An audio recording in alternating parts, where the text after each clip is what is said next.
Hello friend, नमस्ते, प्रणाम। मैं हूं किरण पटेल। आप सभी का स्वागत करती हूं अपने यूट्यूब चैनल पर। आज मैं एक सोहर पर का उखान गीत लेके आई हूं। कैसे लगेगा आप लोग कमेंट में बताना।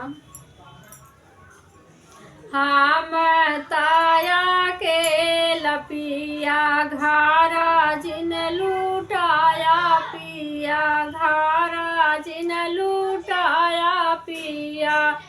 हम ताया के लपिया घारा जिन लूटाया पिया, घारा जिन लूटाया पिया।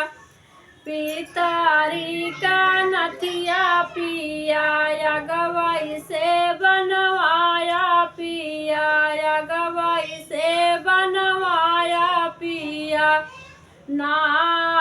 नदी पहिराइयो न काया, पुनाई से पहिराया पिया, या पुनाई से पहिराया पिया। हम ताया के लपिया घारा जिन लूटाया पिया, घारा जिन लूटाया पिया। माटिया का बटुआ पिया, या गवाई से बनवाया पिया, या गवाई से बनवाया पिया। नदी ले उनके गठरी में गठियाया पिया, गठरी में गठियाया पिया। हम ताया के लपिया घारा जिन लूटाया पिया, घारा जिन लूटाया पिया।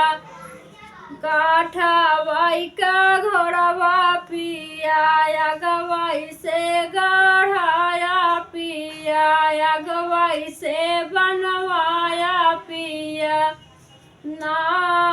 नदी बैठाइयो न का कोरवाई से बैठाया पिया, कोरवा से बैठाया पिया।